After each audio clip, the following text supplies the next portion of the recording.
Divine justice.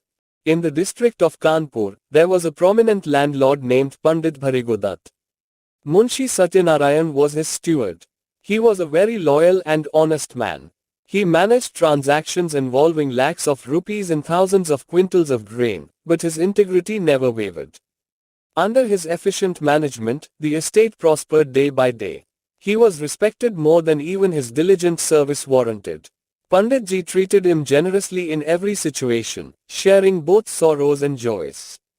Gradually, Munshiji's trustworthiness increased to such an extent that Panditji stopped checking the accounts himself. It seemed they would continue this way for life, but fate had other plans. When the Kumbh Mela occurred in Prayag, Panditji went there to bathe and never returned home. It was unclear whether he slipped into a pit or was dragged away by some aquatic creature. His whereabouts remained unknown. Now, Munshi Satyanarayan's authority increased further. Aside from a hapless widow and two small children, there was no one else in Panditji's household. After completing the funeral rites, one day the grieving widow called him and tearfully said, "Lala, Panditji has left us in the middle of a crisis to ascend to heaven. Now only you can steer our boat to the shore. This estate was cultivated by you. I leave it in your hands. These are your children, take them as your own. As long as the master was alive, he regarded you as a brother. I trust that you will handle this burden just as well." Satyanarayan, in tears, responded, "Sister-in-law, my fortune shattered with the brother's demise, who made me who I am. I have lived on his grace and will die in his service. Do not worry, I will not turn away from serving you as long as I live. Just do this much: if I complain about anyone, scold them, or else they will take advantage." After this incident, Munshiji managed the estate for many years. He was very adept at his work. There was never a financial shortfall. He began to gain respect throughout the district. People almost forgot about Panditji. Munshiji was involved in courts and committees, and officials of the district started recognizing him as the landlord. His reputation grew among other wealthy individuals. Although Satyanarayan's intentions in acquiring the village were initially honest, the seeds of deceit unknowingly began to take root, and over time, they grew. He kept the village's accounts separate, feeling it unnecessary to burden his mistress with financial details. Over the years, however, these minor deceptions grew, and suspicions began to surface. Bhanukuwari, hearing bits and pieces from other stewards, started to doubt that Munshiji might deceive them. She kept her suspicions hidden, fearing that the stewards might be conspiring to harm them by instigating discord. Thus, many years passed, and the sapling of deceit grew into a tree. Bhanukunwari began to notice signs of Munshiji's deceitful intentions. On Munshiji's side, the law of his mind triumphed over his principles, and he decided that the village was his, though he admitted to owing Bhanukuwari 30,000 rupees. He thought, what could she possibly do more than take her money back? But internally, this fire smoldered on both sides. Munshiji was prepared for an attack, and Bhanukunwari was searching for a good opportunity. One day, gathering courage, she called Munshiji inside and asked, "Lalaji, when will you start work on the temple in Vargada? It's been 8 years since it was acquired. It would be good if the work started now. Life is uncertain, and what needs to be done should be done." Bhanukunwari, by broaching the subject in this manner, showcased her cleverness. Munshiji, too, was impressed internally. After thinking for a moment, he said, "I've intended to many times, but couldn't find the right spot of land. All the land along the Ganga is cultivated by tenants, and they are not willing to give it up in any way." Bhanukunwari responded, "This is new to me. It's been 8 years, and you never even discussed this village. I don't know how much revenue it generates, what the profit is, or what kind of village it is, whether it's significant or not. Whatever happens, you handle it, and will handle it. But I should also know." Munshiji was taken aback. He realized that it would be difficult to win against this clever woman. "If I have to take the village, then why fear? Speak openly," he said. "You had no concern with it. That's why I didn't think it appropriate to trouble you unnecessarily." This struck Bhanukunwari like an axe to the heart. She stepped out from behind the curtain and, looking sharply at Munshi Ji, said, "What are you saying? Did you acquire the village for me or for yourself? Who paid the money? You or me? And the expenses that incurred, whose were they? Mine or yours? I can't understand how you can say such things." Munshi Ji carefully replied, "You know very well that the village is in my name. Yes, the money was indeed yours, but I am indebted for it. As for the expenses of collection and management, I have always paid those from my own pocket. I've kept the accounts of income and expenses separate." Bhanukunwari, trembling with rage, said, "You will surely reap the consequences of this deceit. You cannot strangle my children with such cruelty. I didn't know you harbored such a dagger in your heart, or else why would it have come to this? From now on, don't touch my cash or my books. I will take whatever is mine. Go, sit alone and think. No good comes from sin. You might think that these children are orphans, you can consume their property. Don't be mistaken. I will sell even the bricks of your house." After saying this, Bhanukunwari returned behind the curtain and began to cry. Women often cry following a bout of anger, looking for some pretext or another. Lala Sahib found no reply. He got up and went to the office to shuffle some papers. But Bhanukunwari followed him there and scolded him, "Don't touch any of my papers, or it will be worse for you. You are a poisonous snake. I don't want to see your face." Munshi Ji wanted to do some cutting and pasting of papers but was helpless.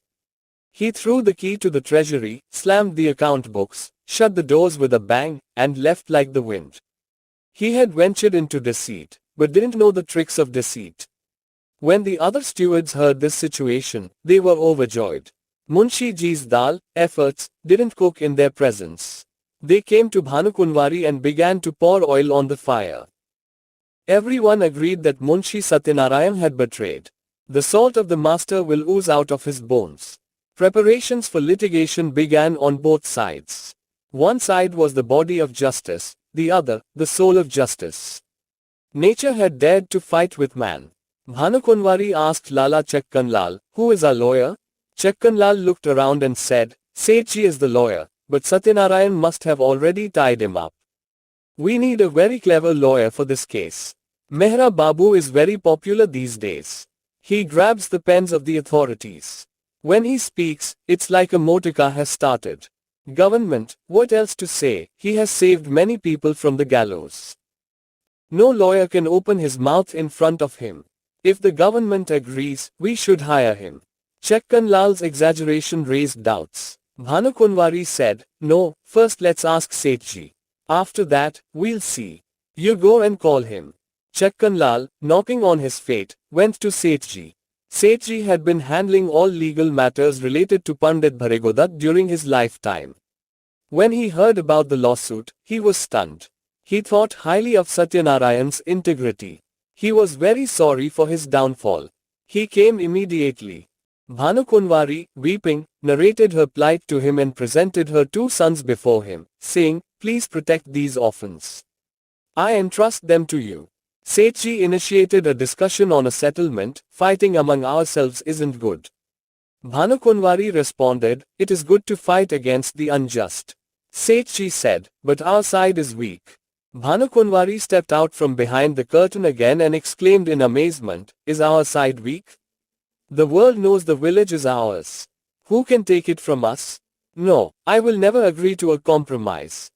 Look at the papers. Bear this hardship for the sake of my children.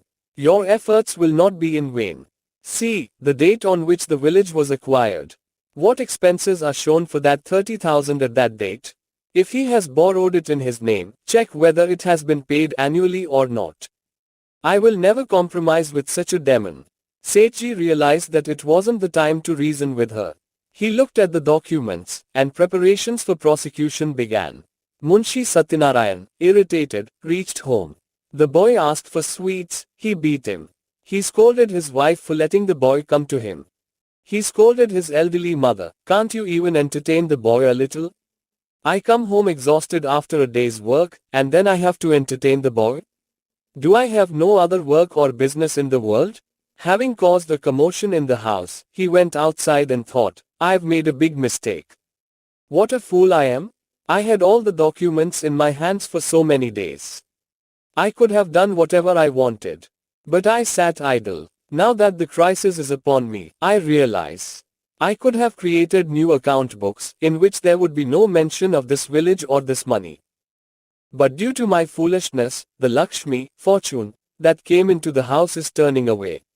I knew that witch would treat me this way and wouldn't even let me touch the papers. In this dilemma, Munshi Ji suddenly sprang up. An idea struck him. Why not win over the workers? Although they were all annoyed with him due to his strictness and wouldn't talk straight at this time, there wasn't anyone who couldn't be won over with temptation. Yes, it would require spending money like water. But where would that much money come from? Alas, misfortune. If only I had realized a few days earlier, it wouldn't have been so difficult. Who knew that she would strike with such a thunderbolt? There's only one way left now. Somehow I must make those documents disappear. It's a risky endeavor, but it has to be done. Once you bow your head to wicked desires, it becomes difficult to regain composure. Once one falls into the bottomless swamp of sin, they continue to sink deeper every moment. Munshi Satyanarayan, a thoughtful man, was pondering how to breach this. He thought, is breaching easy? How much cunning, courage, intellect, and bravery is needed? Who says thievery is easy? If I get caught, there would be no way out but to drown myself. Even after much thought, Munshi Ji could not muster the audacity to take such a daring step. Then, a simpler scheme appeared to him. Why not set the office on fire? Just a bottle of kerosene and a matchstick are needed. I could involve a rogue. But who knows if it's even in that room? That witch must have surely kept it with herself. No, setting a fire would be a blatant sin. Munshi Ji tossed and turned for a long time. He would come up with new plans, but then refute them with his own arguments. Just like clouds form new shapes in the rainy season and then disperse with the wind, the same was happening with his plans. But even amid this mental unrest, one thought firmly settled was that he must get those documents by any means. The task is admittedly hard, but if I lacked the courage, why did I start this feud? Is a property worth 30,000 just a morsel of food? Somehow, without becoming a thief, this can't be managed. After all, those who commit thefts are also humans. It's just a matter of one leap. If I succeed, I'll reign. If I fall, I'll lose my life. It was 10 o'clock at night. Munshi Satyanarayan, with a bunch of keys tucked in his waist, stepped out of the house. There was a little straw at the door. At its sight, he startled. Fear made his chest pound. It seemed someone was hiding. His steps halted. He watched the straw carefully. There was no movement. Then, he gathered courage, moved forward, and began to reassure himself, what am I panicking for? Who do I fear at my own door? And on the street, who do I fear? I am just going on my way. No one can look at me sideways. Yes, if someone catches me red-handed, then indeed there is reason to fear. But even then, there might be a way out. Suddenly, he saw one of Bhanukunwari's servants approaching. His heart skipped a beat. He quickly ducked into a dark alley and stood there for a long time. Once the soldier was out of sight, he returned to the street. That soldier had been his subordinate until this morning. He had scolded and even kicked him several times. But seeing him now dried up his life. He took refuge in logic. I must be hallucinating from cannabis. I got so scared of this servant. Granted he had seen me, but what could he have done? Thousands are walking on the road. I am just one of them. Is he omniscient? Does he know the condition of everyone's heart? He would have saluted me respectfully and talked about the condition there, but I was so scared I didn't even show my face. Thus, by reasoning with himself, he moved forward. Indeed, a mind ensnared in sin is like a leaf in autumn, which falls at the slightest gust of wind. Munshi Ji reached the market. Most shops were closed. Bulls and cows were sitting inside chewing cud. Only the confectioners' shops were open, and here and there, gallant sellers were calling out their wares. All the confectioners recognized Munshi Ji, so he kept his head down, altered his stride, and hurried along. Suddenly, he saw a carriage approaching. It was the carriage of Seth Ballabh Das, the lawyer. He had been to the court with Sethji in this carriage thousands of times, but today, it seemed as terrifying as the god of death. He quickly climbed onto an empty shop where a resting bull thought he had come to displace it. It rose up, snorting with its head bowed, but in that moment, the carriage passed, and Munshi Ji's life was spared. This time, he did not seek solace in logic. He realized that no good would come of it now. Fortunately, the lawyer had not seen him. He was sharp enough to read his face. Some scholars say that man's natural inclination is towards sin, but that is mere speculation, not proven by experience. The truth is that humans are naturally averse to sin, and we can see firsthand how much they detest it. Walking a furlong further, Munshi Ji found an alley. This was the way to Bhanukunwari's house. A dim lantern was burning as he had guessed. There was no sign of the guard. A dance was happening in the stable among the chamars. Several chamar women, dressed up, were dancing. The chamars were singing while playing the drums. No Shyam at home, clouds have gathered, I kept sleeping, dreaming of Rama. Sleep lost, eyeliner smeared, no Shyam at home, clouds have gathered. Both guards were watching the spectacle. Munshi Ji tiptoed to the lantern and, like a cat pouncing on a mouse, he swiftly extinguished it. One phase was complete, but the task was not as difficult as he had anticipated. His heart grew firmer. He reached the veranda of the office and listened intently. Silence enveloped everything, only the noise of the chamars was audible. His hands and feet were trembling, his breath was rapid, every pore of his body was alert and alive. All his manliness, agility, courage, alertness, intelligence, and patience were aiding his will at that moment. The same old lock was on the office door. He had fetched its key from the market after much searching today. The lock opened, the doors protested softly, but no one paid attention. Munshi Ji entered the office. A lamp was burning inside. Seeing Munshi Ji, it seemed to nod to one side, as if forbidding him to enter. Munshi Ji's legs were shaking, his heels felt like they were bouncing off the ground. The burden of sin was unbearable. In a moment, Munshi Ji rummaged through the ledgers, the writing floated before his eyes. There was no time to sort out the necessary documents. He gathered all the ledgers, made a large bundle, placed it on his head, and dashed out of the room like an arrow. Carrying the bundle of sin, he disappeared into a dark alley.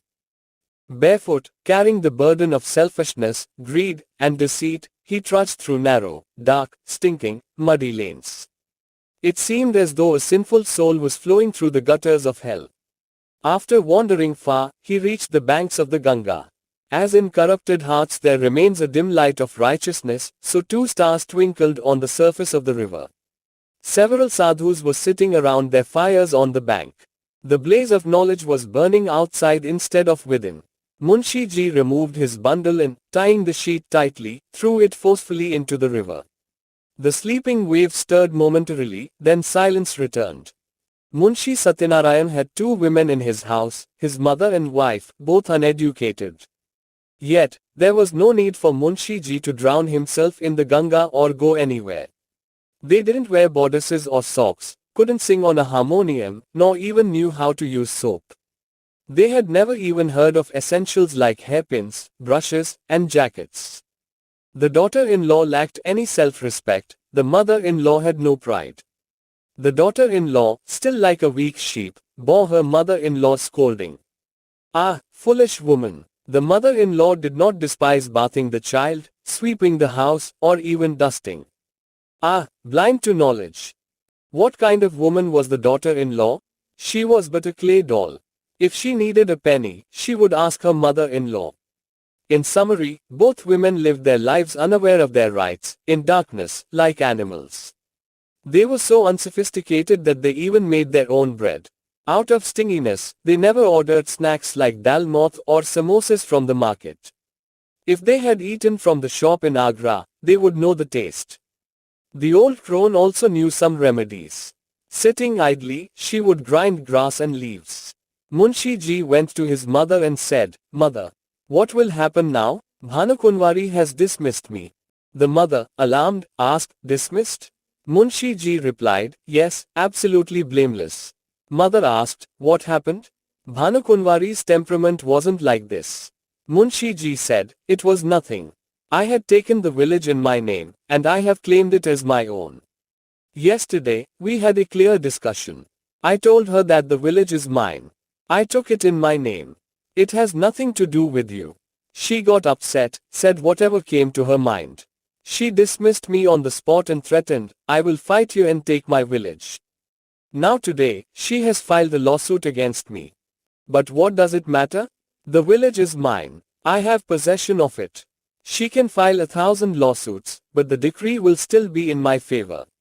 Mother looked at the daughter-in-law with a devastating gaze and said, "Brother, did you not take this village with her money and for her sake?" Munshi Ji said, "I did take it then, but I can't let go of such a prosperous and wealthy village now. She can't do anything to me. She can't even take her money from me. She has 150 villages. Still, her greed is insatiable."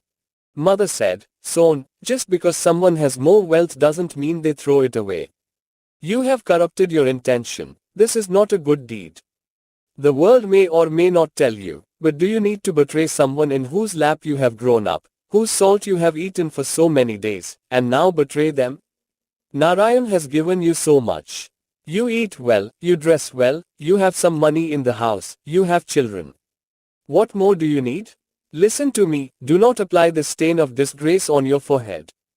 Do not take this impure path. Blessings come from one's own earnings, ill-gotten money never prospers." Munshi Ji replied, "Ugh! I've heard such things enough. If the world started following them, all work would stop. I served them for so long. Because of me, 4 or 5 villages have prospered. When Pandit Ji was alive, my integrity was respected. There was no need for me to deceive him, he would take care of my needs himself. He's been dead for 8 years, but I swear on a betel leaf from Musammat's store, I saved them thousands of rupees monthly. Didn't they understand that this poor man, who works so honestly for me, should also get a share of this profit? Don't give it as a right, give it as a reward, but give it in some way. But they thought I was hired for 20 rupees a month. I tolerated it for 8 years, now should I continue to serve for just those 20 rupees and leave my children to depend on others? Now I have this opportunity. Why should I let it go? Why should I die longing for landlordship? As long as I live, I'll eat well, and after me, my children will enjoy." Tears filled the mother's eyes. She said, "Son, I have never heard such things from you before. What has happened to you? You have children. Do not put your hand in the fire." The daughter-in-law, looking at her mother-in-law, said, "We don't want such wealth. We are content with our simple food." Munshi Ji said, "Good, you eat your bread and lentils, wear coarse clothes. I now desire sweets and puris." Mother said, "I cannot bear to see this sin. I will drown myself in the Ganga." Wife said, "If you are sowing these thorns, then send me to my parental home. I won't stay in this house with my children." Munshi Ji, annoyed, said, "Your minds must be intoxicated. Thousands of government employees strangle others day and night, accepting bribes, and live in peace. Nothing happens to their children, nor do they catch cholera. Why doesn't sin consume them, that it would consume me? I have always seen the truthful suffering. Whatever I have done, I will enjoy its fruits. Do whatever you like." In the morning, when the office opened, the documents were all missing. Munshi Chakkanlal, agitated, went home and asked the mistress, "Did you have the documents removed?" Bhanukunwari said, "What do I know? They must be where you placed them." Then there was a commotion throughout the house. The guards were beaten. Bhanukunwari immediately suspected Munshi Satyanarayan. But without Chakkanlal's help, she couldn't imagine this could happen. A police report was filed. An Ojha was called to name the culprit. Maulvi Sahab cast lots. Ojha named, "This is the work of an old enemy." Maulvi Sahab declared, "An insider has done this deed."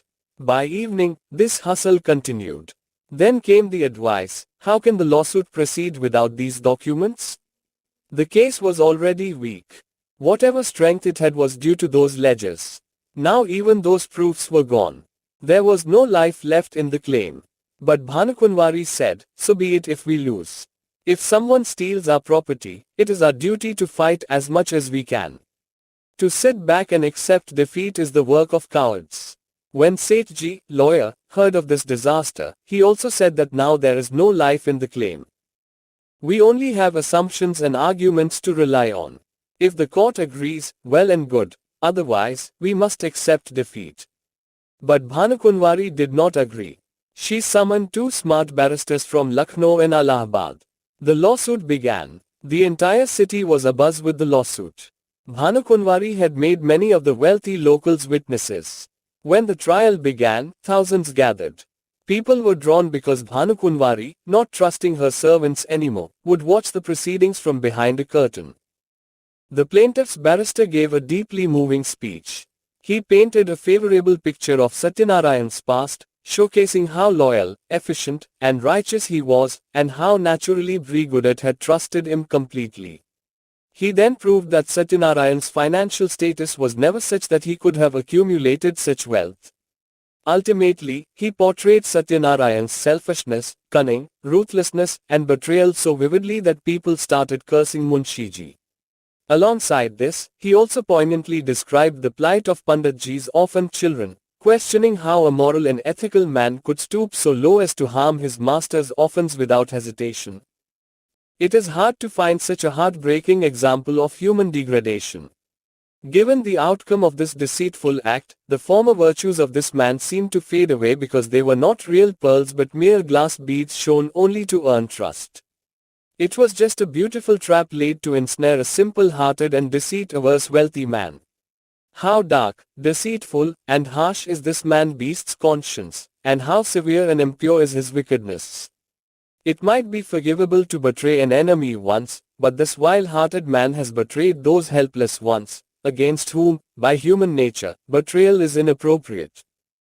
If we had the ledgers today, the court would clearly see Satyanarayan's integrity. But the disappearance of these documents from the office as soon as Munshiji was dismissed also serves as significant evidence for the court. The city's elite testified, but their hearsay was dismantled during cross-examination. The next day, the trial resumed. The defendant's lawyer began his statement, which had more humor than serious content, highlighting the absurdity of the principle that anything a wealthy man's servant buys should be considered the master's property. According to this principle, our government should seize all possessions of its employees. We admit we could not have managed such funds and that we borrowed it from the master. But instead of asking for loan repayment, they demand the property itself. If the accounts were shown, they would clearly state that I have paid off all debts. Our friend has said that the disappearance of the ledgers should be evidence for the court. I support his statement. If I borrow from you to marry, would you then take my newlywed wife from me? Our capable friend has accused us of betraying the orphans. If Munshi Satyanarayan had ill intentions, the best opportunity was upon Pandit Bhrigudat's death. Why delay? If you trap a tiger but don't immediately seize its cub, allowing it to grow and become stronger, I would not call you wise. The truth is, Munshi Satyanarayan has fulfilled all his duties towards his master's children loyally for 8 years. Today, he reaps the sorrowful and heartbreaking fruits of his honesty. Bhanukunwari is not to blame here. She is a virtuous woman, but she is not without the flaws of her kind. An honest person is naturally straightforward and doesn't need to spice up his words. This is why Munshi's mild-mannered subordinates have found an opportunity to accuse him. This claim has shallow roots and nothing more. Bhanukunwari is present here. Can she say that in those 8 years, there was ever talk of this village? Was there ever discussion of its profit and loss, income and expenditure with her? Suppose I am a government employee. If I come to the office today and start discussing my wife's expenses and my servant's taxes, I would likely be dismissed promptly, and possibly end up in the vast guest house of Agra. Why would they discuss a village with Bhanukunwari that had no relevance to her?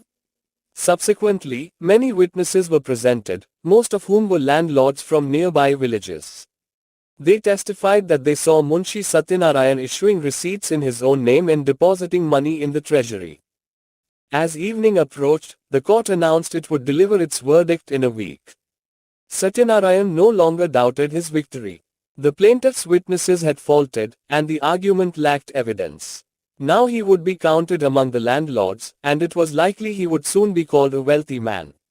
But for some reason, he now shied away from making eye contact with the city's respected individuals. Whenever he saw them, his head would bow.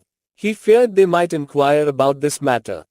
When he appeared in the market, whispers would start among the shopkeepers, and people looked at him askance. Until now, people had regarded him as wise and upright. The city's affluent respected and greatly honored him. Although Munshiji had not yet directly heard any harsh words, he felt that the truth was known to all. Even if the court ruled in his favor, his reputation was now damaged. Now, people would see him as selfish, deceitful, and treacherous. Others aside, even his family disregarded him. His aged mother had not drunk water for 3 days. His wife repeatedly pleaded with him to have mercy on their beloved children, saying that evil deeds never yield good results. Better to poison May first. On the day the verdict was to be announced, a vegetable seller came in the morning and spoke to Munshiji's wife. "Madam, I heard something in the market. If you don't mind, I'll tell you. Everyone's talking about how Lala Babu deceitfully took over Panditan's area. I can't believe it. If Lala Babu hadn't managed it, Panditan's whereabouts wouldn't even be known by now. Not an inch of land would have remained. He was such a leader that he managed to save it. So, would he now harm his own people? Oh madam, has anyone brought anything with them that they can take with them? Only good and bad deeds remain. Evil begets evil. Man may not see, but Allah sees everything." Munshiji's wife was drenched as if in gallons of water. She wished the earth would split open and swallow her. Women are naturally embodiments of modesty and have a high degree of self-respect. They cannot endure slander and insult. With her head bowed, she said, "Aunt, what do I know about these matters? I only heard it from you today. What vegetables do you have?" Munshi Satyanarayan was lying in his room, overhearing the vegetable seller's words. After she left, he asked his wife, "What was this devil's aunt saying?" His wife turned her face away from him, looking down, and said, "Didn't you hear? She was praising you. Look behind you, from whose mouths you have to hear such things, and from whom you have to hide your face." Munshiji returned to his room. He didn't respond to his wife. His soul was defeated by shame. A man who has always been respected, who has always walked with self-pride, whose good deeds were the talk of the town, can never be utterly shameless. Shame is the greatest enemy of the wrong path. Trapped in the illusions of desires, Munshiji thought he could complete this task so secretly that no one would ever know. But his wish was not fulfilled. Obstacles arose. He had to act very boldly to remove them. But he did this also to avoid shame, so that no one could say he had deceived his mistress. Despite all his efforts, he could not escape censure. Even the market vendors now insulted him. His shame, suppressed by his desires, could not withstand this severe blow. Munshiji thought, "Now I will gain wealth and become affluent, but the stigma will not leave me. The court's decision will not protect me from public censure. What is the fruit of affluence? Respect and dignity. If I lose that, what will I do with this affluence? Losing mental strength, enduring public shame, becoming despised in society, and sowing seeds of discord in his own home, how would this wealth be of any use to him? And if there really is a divine justice and it punishes me for this misdeed, then my only option would be to smear my face with black and leave." When a truthful man faces misfortune, people sympathize with him. The misfortunes of the wicked become material for ridicule. In that situation, God is deemed unjust, but the misfortunes of the wicked prove God's justice. "Oh God, somehow save me from this misery.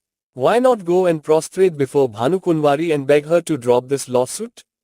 Alas, why didn't I think of this before? If I had gone to her by yesterday, everything would have been settled. But what can be done? The verdict will be pronounced today."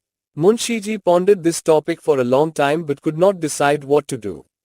Bhanukunwari too had realized that the village was lost.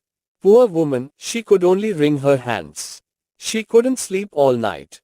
Anger at Munshi Satyanarayan kept coming back to her.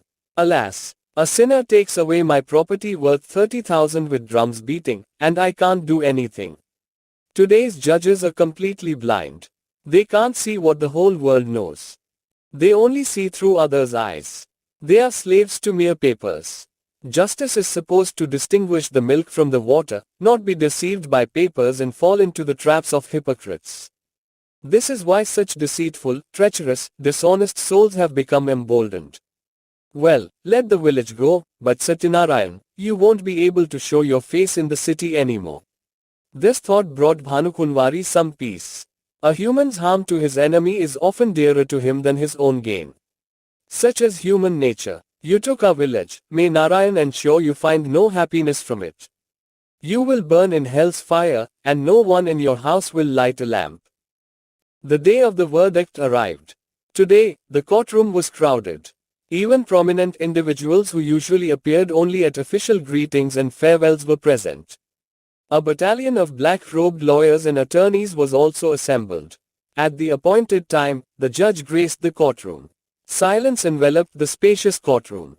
The clerk took out the proposal from the box. People eagerly moved closer. The judge announced the verdict, plaintiff's claim dismissed. Both parties to bear their own costs. Although the verdict was unexpected by the crowd, the buzz stirred among them after hearing it from the judge's mouth. With an indifferent attitude, they slowly started discussing the decision as they left the room. Suddenly, Bhanukunwari, lifting her veil, stood in the courtroom. Those leaving returned. Those who had excited rushed back and curiously stared at Bhanukunwari. Trembling, Bhanukunwari asked the judge, "Sir, may I ask Munshiji something?" Though it was against the rules, the judge kindly permitted it. Then Bhanukunwari, looking at Satyanarayan, said, "Lalaji, the court has granted you the decree, the village is yours to enjoy, but honesty is everything for a righteous person. Tell the truth, to whom does the village belong?" Thousands watched in curiosity as Satyanarayan was silent. A fierce battle of resolution and hesitation raged in his heart. Thousands of eyes were fixed on him.